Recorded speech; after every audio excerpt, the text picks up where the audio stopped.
Warhammer Heroes brings another elite team of Space Marines to the battlefield. Hi, my name's Bando, this is Brexit Bando, and we have another Warhammer Heroes series coming out. For those of you who don't know, Warhammer Heroes is a blind box collectible. They started in Japan. Basically, you buy a single box with no idea what's inside it, and when you open it, you've got to collect them all and all that sort of thing. It's one of the most toxic aspects of retail meets Games Workshop. So not only is it a sort of loot box situation, it's an overpriced loot box situation. The last time these came out, I believe they were around £7 a box. With they had Death Guard in them. The ones before that were Terminators, and the ones before that were just regular Space Marines. I've bought them in the past. Yes, it's it's kind of fun because of the nature of loot boxes. You get the little adrenaline rush of like, ooh, what am I going to get? Because it's gambling. This is 100% gambling. They defend it in court by the sense that it's not gambling because you always have a chance of getting something. But yeah, a lot of the time these models are not great. So Warhammer Heroes now is bringing us Strike Force Variel of the Dark Angels chapter. And I mean, I've been pretty vocal about my thoughts on Primaris Marines. Nothing in here really changes my thoughts on Primaris Marines. Realistically, the only one I really think is any good is this Phobos Reaver right here, who I quite like the look of because the way he's landing with his jump pack. Everything else kind of just... There's nothing new here. There's absolutely nothing new here. Marine holding a combi melter slung down at his side.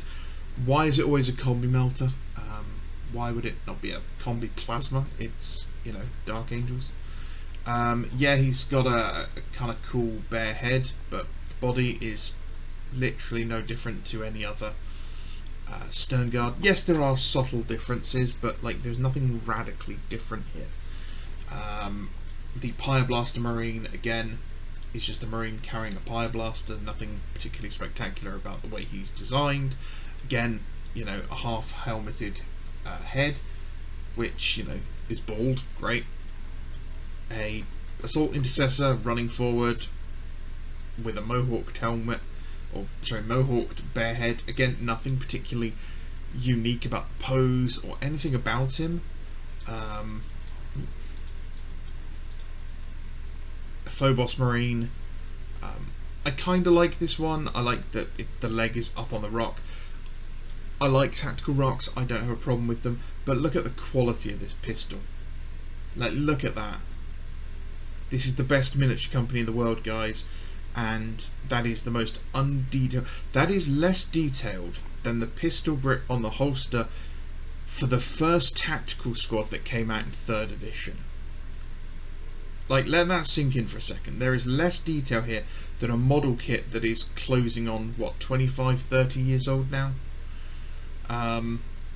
I quite like the half Phobos helmets for what they are. I actually don't mind generally Phobos armor. I quite like the look of it. A generic intercessor who is in the most generic intercessor pose. His head's rather interesting. You don't get enough sort of African... I say you don't get enough. There are lots of them nowadays, but it is always good to get a good-looking African head. Because painting them is a lot easier when they actually look that way. It is something I've painted 2 full armies of nothing but black people, and you can trust me when I say the sculpture you're working with carries that skin tone. Otherwise it does just look like a white guy in blackface. It doesn't matter how good a painter you are. There are subtle differences to the shape of the face. And it's a great face. It's, the texture on the hair here looks really, really good. The face looks really interesting. There's a lot of detail. The eyes are really detailed as well. So that's a good head. I like that. The pose, boring. Absolutely boring. Totally generic. Doesn't do anything more than any other normal intercessor. there's no robe, there's no interesting shoulder pad, there's like, it could have had so much more here. I mean, same again, like more or less basically just the same thing. This one I like slightly more because it's in a dynamic pose, but the face is basically the same, the weapon is the same, nothing is particularly different here.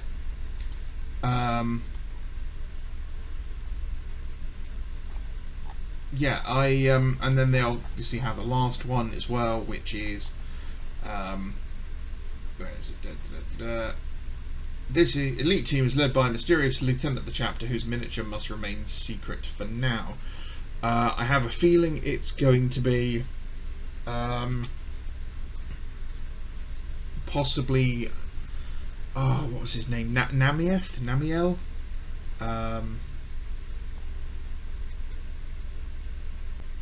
I believe possibly that this may be Scout Sergeant Naman, who was a Dark Angels character around 3rd edition, around the Battle of Armageddon. That's when they started doing these brown lips on the bases. Just because it's got the knife and the chainsword by the look of it, and this is, you know, a kill team, I think possibly it could be. However, it might just be a new character. I don't know of any other characters for the Dark Angels that really would jump out. I mean, it's certainly not going to be Ezekiel or Bethor, who are both characters who've had models in the past and need updating. So I don't know. I will be interested to see what this model is. The pose, from what I can see on the outline, is rather interesting. I don't think this is something I will be picking up either like regularly or even from a recaster. This is just, nothing here is particularly wowing me. As a kill team, it could have been better with better poses. Kill team really is the place where you do the experimental. You're not building something that's going to be in an army, so there's not going to be duplicates, so you can go crazy on the poses. You know, you could have had this guy with the bolter, like coming down some steps, firing his bolter from the hip, like low down from the hip, mouth open, screaming. You know, he's really given it all that. You know, the assault intercessor, don't have him just running forward. He could have his feet planted wide, swinging his sword in like an uppercut sort of thing.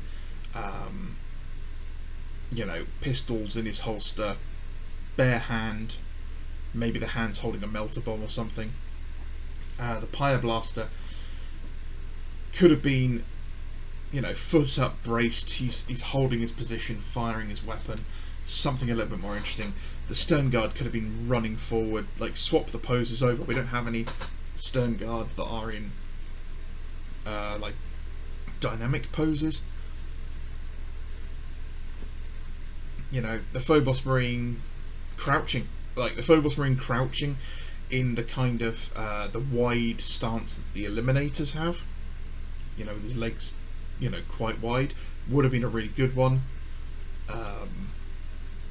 Maybe even this guy, have him up a little bit, just get him a little bit further up so he's coming down something, you know, just before he lands. Those sorts of things. Really push these guys out to be something a bit more unique and dynamic. You're capturing a split second in a moment of battle, not building an army. So anyway, that's me. Thank you very much for watching. Let me know if you think you would be interested in getting this kill team.